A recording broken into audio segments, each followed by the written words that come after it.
everybody. I'm Roberta Gonzales, and this is Visit Mendocino County, Room to Roam. I'm being joined by the Executive Director of Visit Mendocino County, and this is Travis Scott. Hi there. Hey, Roberta. It's nice to be with you today. From the bottom of my heart, it's always such a joy to see you. It really is. I know. We have such a great time together. You're like my bestie.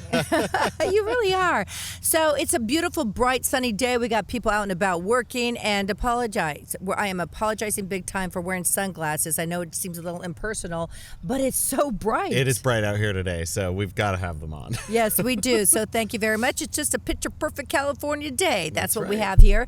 So Mendocino County being the second largest county in the state of California, can you believe that? I mean, Right? wrap your head around that. It's the size of what? 3 East Coast states. So there's a lot to do. There's a lot of play. There's a lot to visit. There's a lot of ocean as well. But today we're going to go inland, and I believe we're going to go upstream a little bit here to Fort Bragg. So we are going to start off in Fort Bragg, yes, at Noyo Harbor with Captain Dan and Noyo Harbor Tours, which is a really cool experience. I got to stop you there because every time I hear Captain Dan, what do?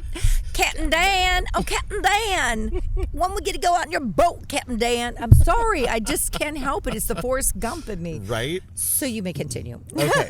So back to Captain Dan and Noyo Harbor Tours. It's just Noyo Harbor is a working harbor. Mm-hmm. So, there's commercial fishermen. There's a marina with boats, businesses surrounding it.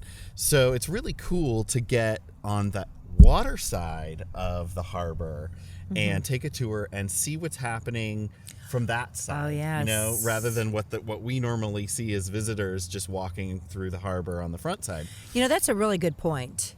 Yeah. And then going out on that boat, it's so quiet. Right, I know. It's electric, so it's nice and peaceful and quiet. You don't have any fumes blowing back in your face. No. But it's just so cool. The Noyo River comes in there, and so you get to see the sea otters and the seals climbing up on the boat docks and rolling around in the water. It's extremely family friendly, or if you're in a romantic mood, it can be very romantic at sunset. At sunset, that's right. You take the boat out. He takes you out underneath the Noyo River Bridge, which is California Highway 1 that crosses the bridge. And you get to look back at the harbor and out at the sunset, and it's just a really spectacular thing. It certainly is. And I was able to sit down with an interview with Captain Dan, and here's what he had to say.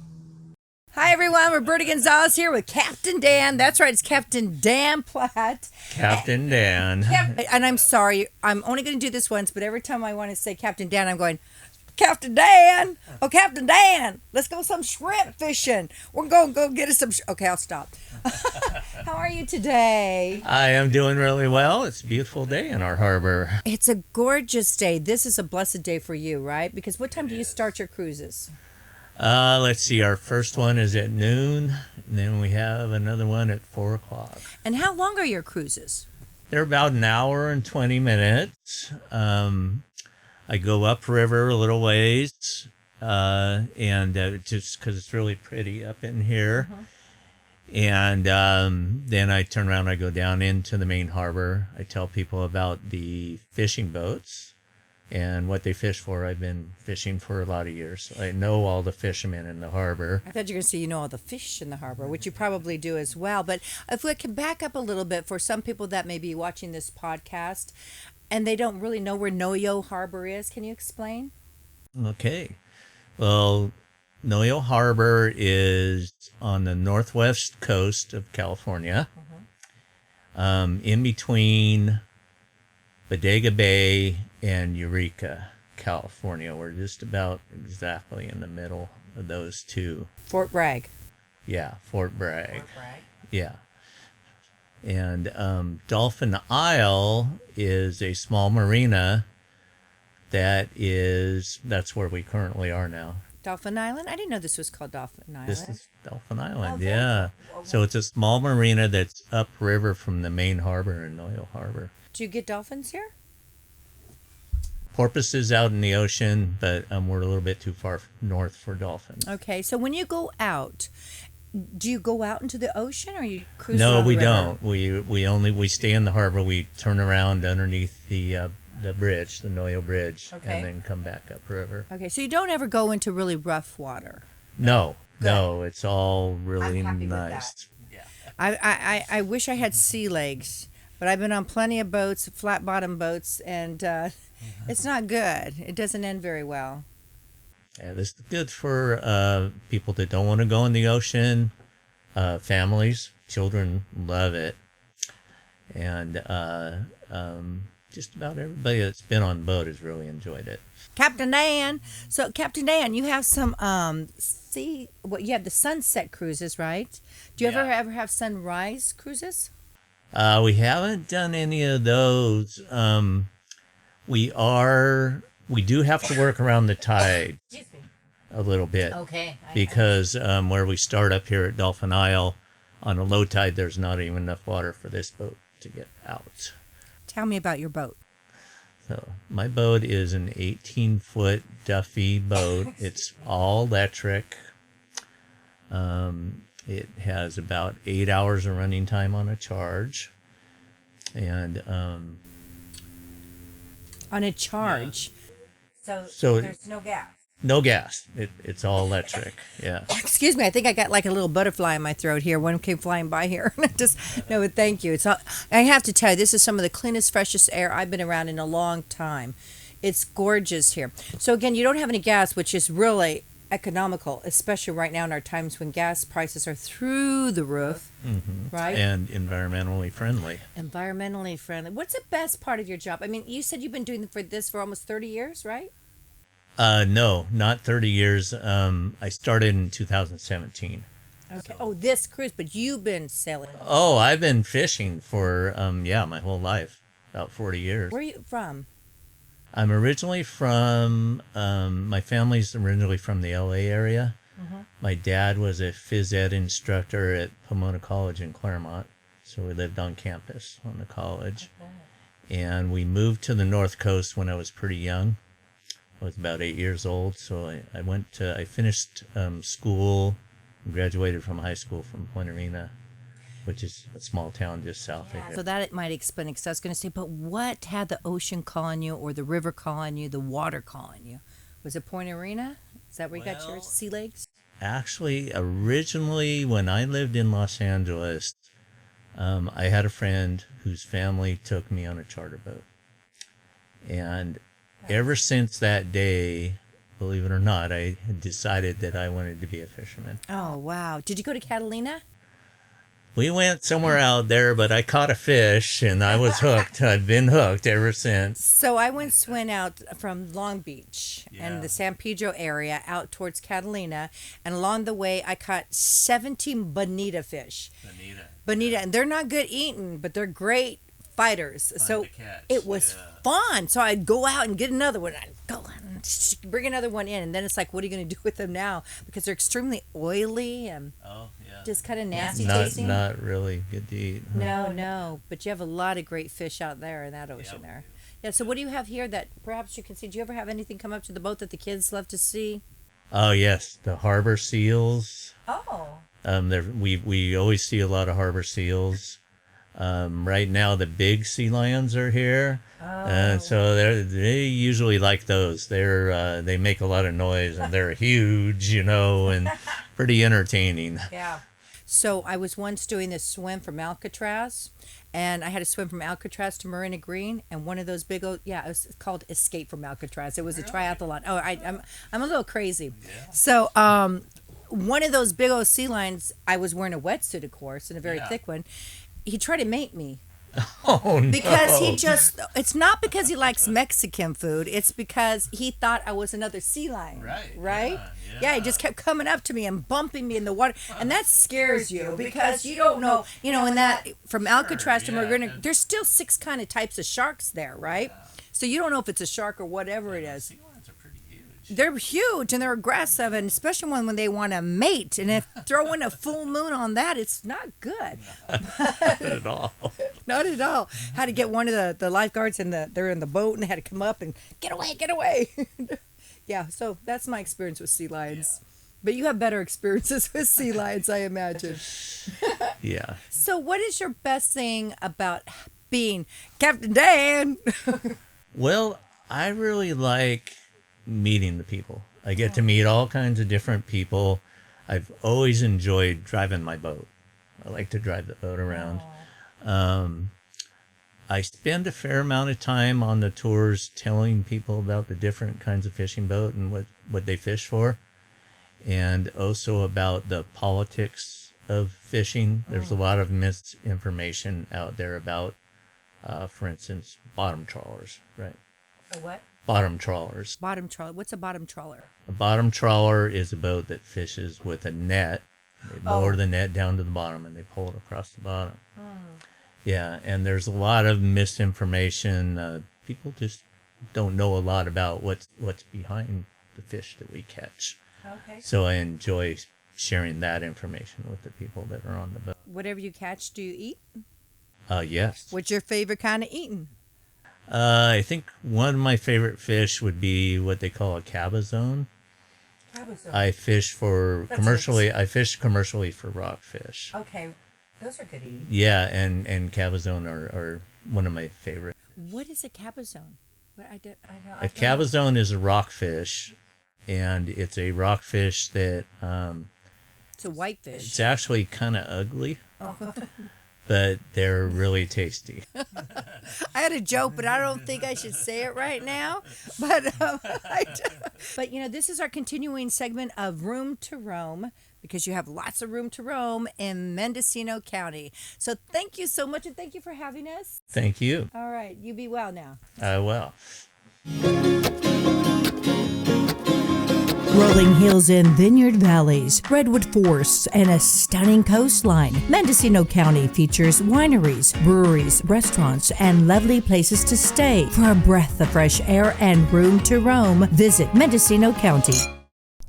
I just love that man, and he is so humble. He's got, how many years of experience? Well, so he's had the tour company for 15 years, but he's been a commercial fisherman and commercial diver for years and years and years. I think like all of his life. Yeah. And he's so knowledgeable. Absolutely. About the waters and the community. And oh, by the way, I wanted to let all of you know, if you decide to do one of these cruises, I stayed at the Noyo Harbor Inn. Right. Oh my goodness, how beautiful is that? Isn't it a stunning place, just overlooking all the things that we just talked about? Yeah, I overlooked the harbor. I went outside my room and said, "Oh, Captain Dan," and I did. It's just beautiful. Right. It is gorgeous, and I believe it's been renovated. It's been renovated in the last few years, and they've got an incredible restaurant right there on site, again overlooking the harbor. So. Yeah, that's the Noyo Harbor Inn. Yep. And again, we've been talking about Noyo Harbor cruises, and we will give you more information about that at the end of our episode here, because it's highly advisable to make reservations, especially if you want to do a sunset cruise. That's right. And you could do it with the entire family.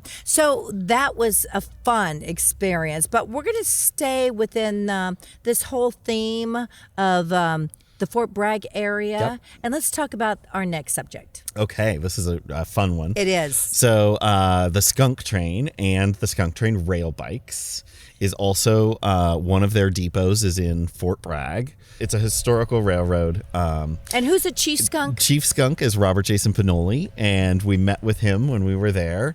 And we also, got the opportunity to take you out, as well as Lenny, the dog. Lenny, the rescue dog. It's my son's rescue dog. And this dog is about, 60, 65 pounds. And see, this is the thing you need to understand. Visit Mendocino County.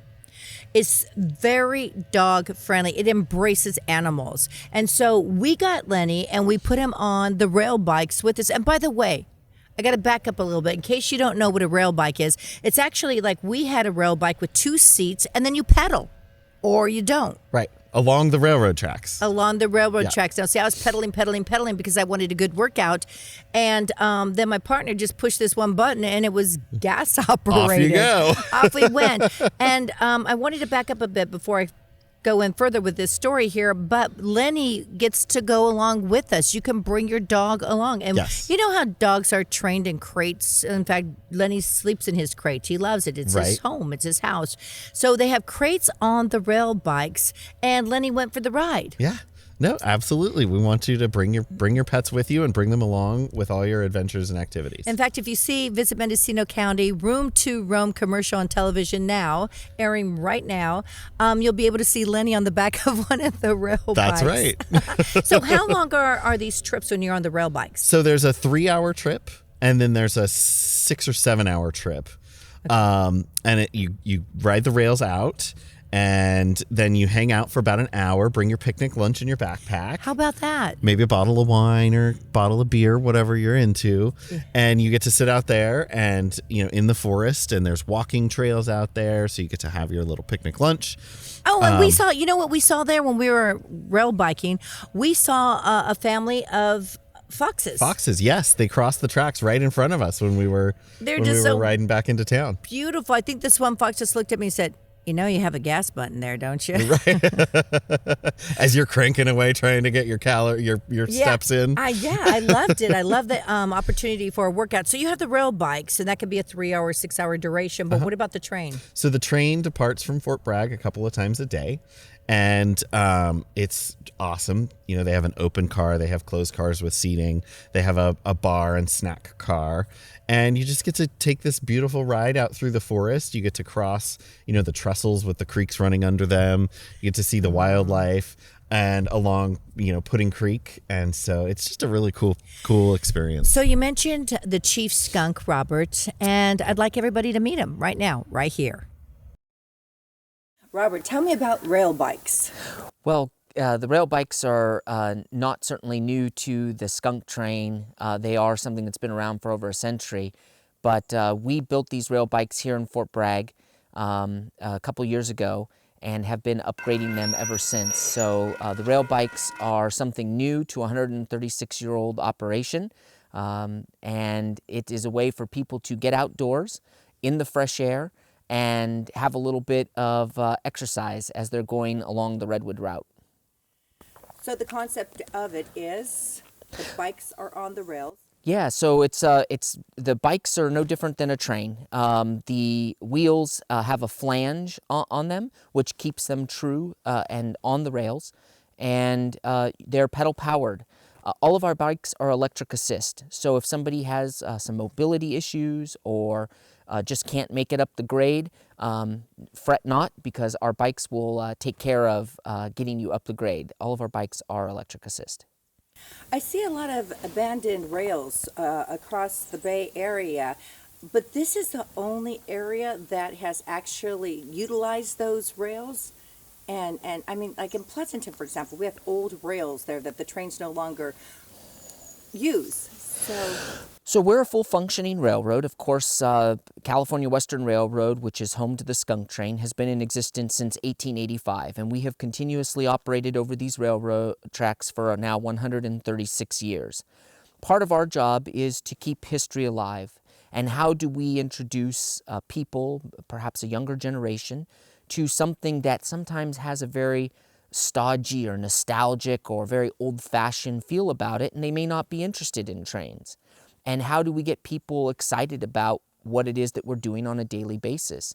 And so we decided that we were going to put rail bikes here. So these rail bikes operate in tandem with our train schedule.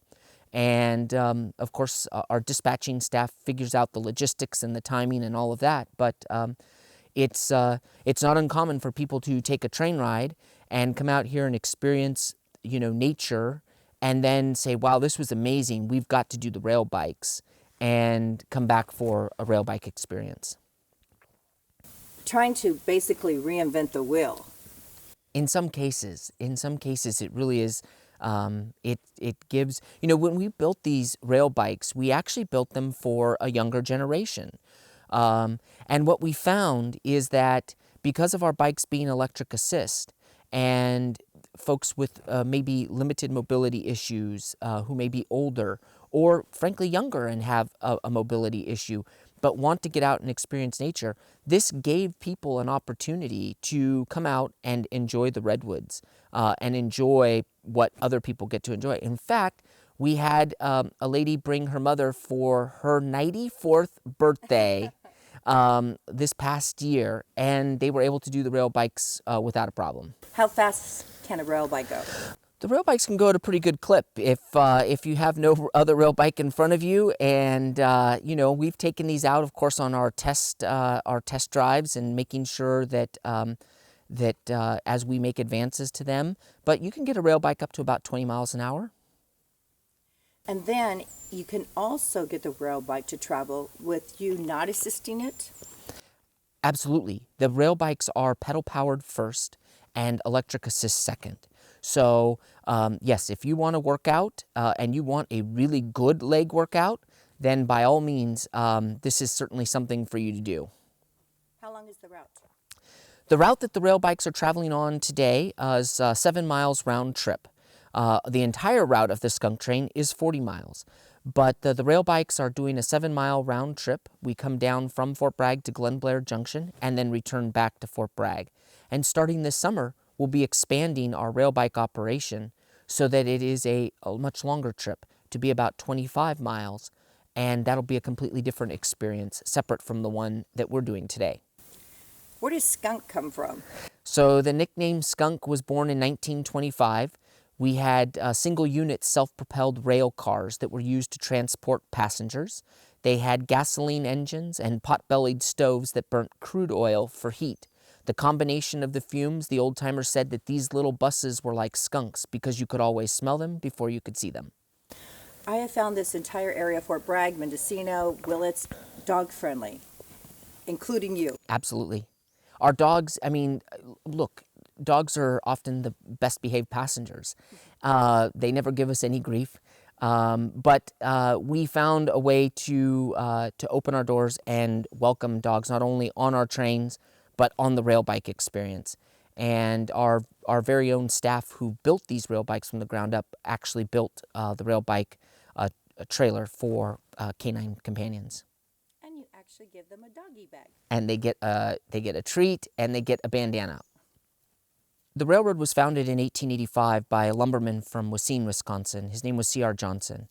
He not only was a lumberman, but he was a conservationist. And he came out west in search of gold, but not in the form of what we know gold to be as, really the redwood tree. He had a sawmill in Fort Bragg, and he needed a railroad in order to get lumber or timber from the forest back to the sawmill. It was really the only logical vehicle and mechanism to get trees back to Fort Bragg, and then that finished lumber eventually out by rail. It took 26 years to build the railroad from Fort Bragg to Willits, not because of an engineering feat, but because C.R. Johnson only reached further into the forest as he needed it. What sets this railroad aside from other railroads, other logging railroads in particular, is that this railroad was built as standard gauge. And so standard gauge, the width of the tracks is 4 feet, 8 1/2 inches. And we are, it's known as American Standard Gauge. That means that we can interchange our railroad equipment with any other railroad that is standard gauge in the United States transportation network. And the historical significance and the importance of that is that C.R. Johnson, not only was he a lumberman, but he was a conservationist because he set stands of trees out here, never to be logged. So there are stands of trees that our passengers see on the train and on rail bikes that have never been touched. And he also allowed somebody to convince him to build this railroad as a standard gauge railroad. That's extremely important to this county. It's extremely important to this region. Because if this were a narrow gauge railroad, it would have gone by the wayside with all of the others. And so as a result of that, this railroad has been allowed to continue to operate for 136 years now. The economic importance to Mendocino County and to this region is huge. We carry about 70,000 passengers per year and are really, a major economic driver. Mendocino County, vibrant with incredible views, offering amazing outdoor activities from hiking, biking, and kayaking to wine and beer tasting, gallery hopping, and golfing. Try rail biking. For more adventures, visit animal preserves. And when it's time to take a break, relax at sidewalk cafes and restaurants. Stay longer at any lovely inn throughout the area. For a breath of fresh air and room to roam, visit Mendocino County. So that was Chief Skunk, Robert Jason Pinoli. And what a great ride we had. Great ride, and what a great man. I don't know if I shared this story with you already. I work for a news station, and we ran a story about the Skunk train and primarily Robert Pinoli donating proceeds from the Skunk train and the Railbikes to the Ukrainian efforts. And I just heard that, and I actually got tears in my eyes because, he works hard. Everybody works hard. That's in Mendocino County. And for him to give a portion of his profits to the efforts going on in the Ukraine, I was so proud of him. Yeah. I'm just so happy. Yeah. He does wonderful, godly things. Just a wonderful community member. Yeah. I hear he helps out in the community a lot. He does. Yeah. That's okay, that's fantastic. Again, and this is strongly advisable. If you have plans to visit the Skunk train or the Railbikes, and I got to tell you, you must try it. You're going to fall in love with it, but make reservations. And again, we'll get into that information coming up a little bit later in this episode. But right now, we got a special treat, staying with the whole Fort Bragg theme. Right, let's just walk right down the street from the Skunk Train Depot to Triangle Tattoo and Museum, where Mr. G and Madame Chinchilla have one of the only tattoo museums in the United States. How fascinating is that? And again, we're talking about Fort Bragg, and you may be wondering why, because, the title of the show is Visit Mendocino County. Keep in mind, again, Mendocino County is the second largest county in the entire state of California. So not only do we have the ocean to offer up, but we have inland areas like precious Fort Bragg. Now, I went to this museum. I was blown away. It's so cool.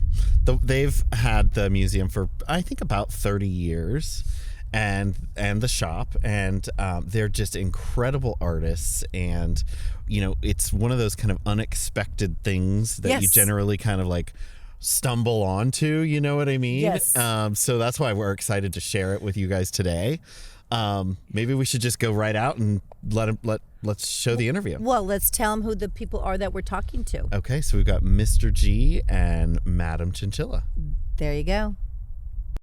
It's our continuing adventure. It's our journey. It is room to roam, visit Mendocino County. And guess what? We're driving down Main Street and we have to go and stop because we found the one and only Triangle Tattoo and Museum. Now, who doesn't want to stop there? We wanted to. So let me introduce you to Mr. G and Madame Chinchilla. Hello. Hi, thank you for having it. Now, when I say we're on Main Street, everybody knows you. You've been here, 35 years? Yes. And nonstop for 35 years. How in the world did you ever envision having a tattoo museum, but also all this wonderful, crazy, beautiful art? Well, we started out right at the beginning of the rock and roll era of tattooing, the mid-'80s. And MTV and magazines, tattoo magazines, biker magazines. There was a lot out there, but there weren't that many shops. And we were lucky enough to go and visit a lot of shops around the world, actually. And those people had collections. So there was already 2 collections in San Francisco. One was the Tattoo Archives in Berkeley, and the other one was Lyle Tuttle's museum in the heart of, down by the bus station. So they allowed us to come down and visit, and we went down there at least once a month for a couple of days, and they were very open to showing us around.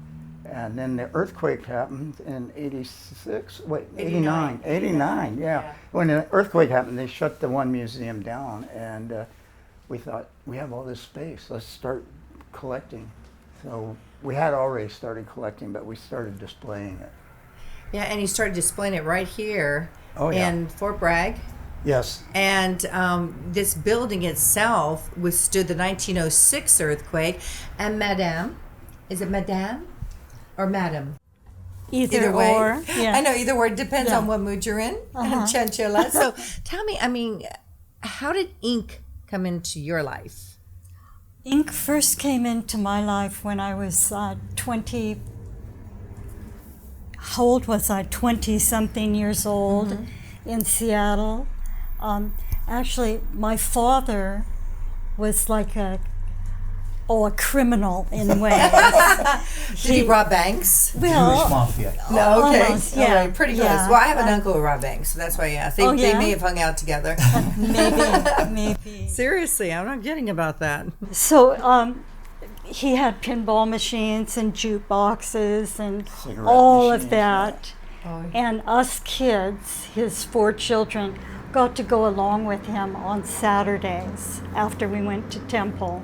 After temple. Yes. Okay. And we got to go into the back room of bars and different places in downtown First Avenue, Seattle. And from the sleeves of these the suits that the men wore, I would see little pictures, Really? you know, poking out. And what they were tattoos. Yes. They were kind of like the Japanese are, kind of discreet, and yet their tattoos were showing. And that was my first experience seeing tattoos. And I think you've carried that on, because it seems like when you come here into your tattoo museum, which is right off Main Street, your place has a story, just like I think a sleeve does. When you see all the different art, Yeah. you come in here and you honor so many different ethnicities, right? Yes, we do.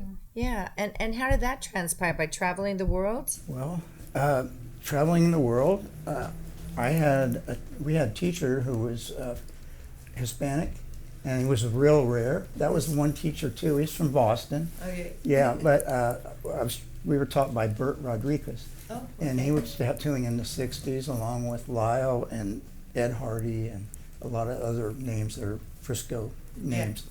And so then that was an eye-opener right there, because a lot of people were not accepting of him. So we kind of learned how to roll with it, right? And then I think the next ethnic thing was our own travels. Like we went to Thailand, and she went to India. I've been to Sri Lanka, places like that. I'm just curious about the rest of the world. But how do you become an ink artist, a tattoo artist, and how many years does that take? It's an apprenticeship. Yeah. You have to want it You really? really bad Yes. in order to get Yeah, it. you starve the first few years. Oh, we did too in television. Right. Trust me. Yeah. They want to see if you're going to stick with it before they give you the secrets, right? They hand over the needles Right. and the ink. Well, some of the apprenticeships continue after they do a 7-year before they can touch skin. That's like nursing school. Right. And then after that, you have to kick into the master for the rest of your life. Like in Japan, he has about 25 apprentices who have opened up shops, and they pay a percentage forever. Do you have any apprentices that have opened up shop? Yeah. You do? Oh, yeah, So they they- have to pay you forever? No, Oh. they're usually we're too lax. We have rebels, right? Okay, all right. And they're young, so they sprout their wings and go. But it's not by our blessing, but we don't carry a grudge. You know, just kind of that's the way things are. Well, you two have been together, 35 years? Correct.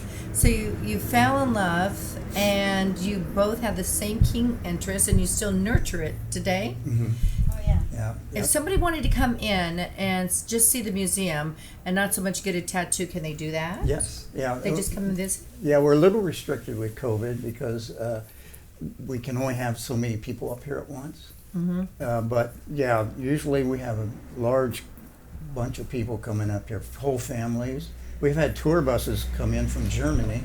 Get out. Yeah, the hostesses or guides for the German tourists likes to come here. So there'll be a whole bus, but maybe 10 people will come out of the bus Well, out of curiosity. Yeah, I find that amazing, because this whole series is called Room to Roam, because you have lots of room to just be free in Mendocino County. And I think people do visit and come here because it is something unique. It is something different. It is something to embrace. Yes, and it's limited. There's room to roam, like you said. There's the people have all these places they can go, and it's not that big of a city.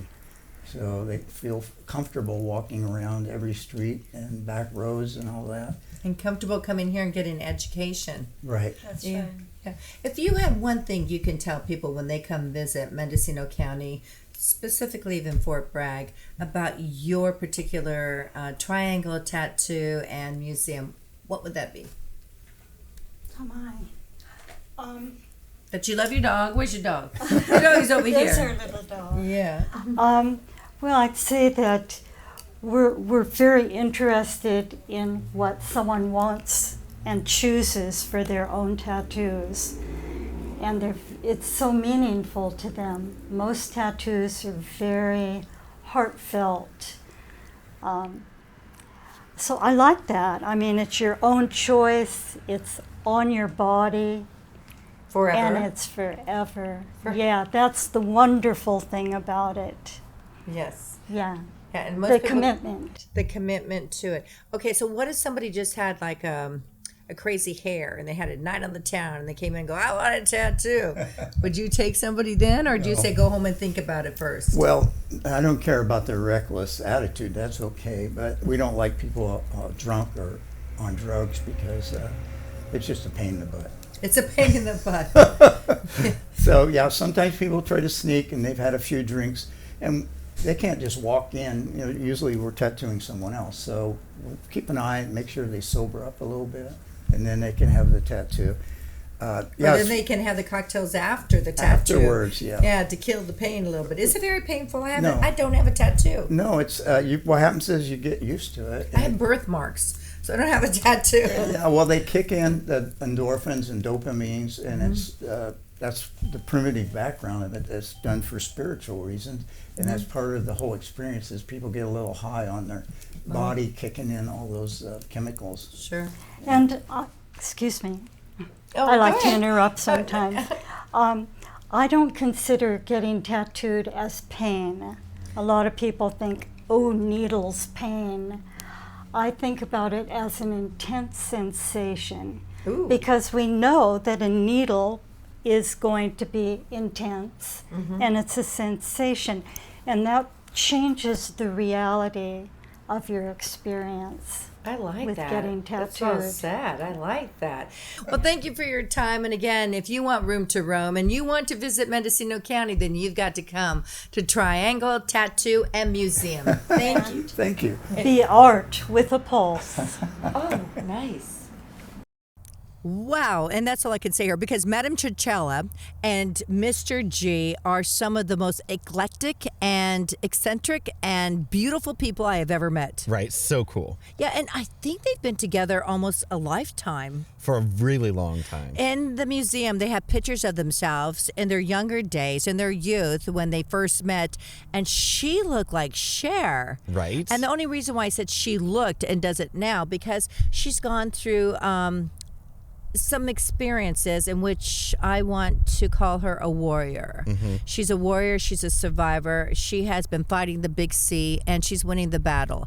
And I am so proud of her, and I'm so blessed to have met her. Yeah. She's such a gentle soul. Right? Isn't it like the whole thing is just a really, really neat story and place. To visit the only tattoo museum, or one of the few One of the few in the U.S. in the entire U.S. And Yep. who would ever even possibly guess it's in Fort Bragg, just 12 miles away from the wonderful village of Mendocino. That's right. Right? So when you come to Mendocino County and there's plenty of room to roam, that's what we mean by that slogan there. We're talking, you can go places like Fort Bragg, you can go places like Hopland, you can go places like Ukiah, you can go to Redwood Valley, you can go to the Anderson Valley. There's so much to see and offer, and we have information on every single segment we feature here today, starting with the Noyo Harbor tours. Yeah, in which you do need reservations if you want to go out on a sunset cruise. Definitely. And again, you can see the ocean and the harbor and just the beauty that Fort Bragg has to offer.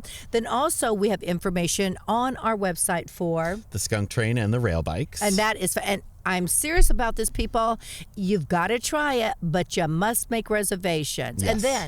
And then the last thing is there's more information on Triangle Tattoo and the Tattoo Museum. And of course, you have to make reservations to do that also, to visit, because Right. they have to be ready for you. Madame Chinchilla puts on her best little wardrobe there. Right. She's having things. Yeah. I love that woman. So again, for all these episodes and for more about Mendocino County and how there is so much room to roam, where do we go?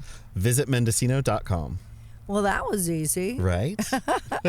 And remember, when visiting Mendocino.com, you can, or not Mendocino County, it's just visit Mendocino.com. You can look up other attributes such as the beautiful hotel boutiques, the bed and breakfast inns, the places to eat. And again, we want to emphasize how animal friendly Mendocino County is. Well, this has been fun. It has been a blast. Yeah, so what we do with Travis and myself is every month on the 15th, we drop a new episode of Visit Mendocino County, and we want to feature things that you can do and see and embrace and love, and summer's right around the corner, so people are making their plans. That's right. Yeah.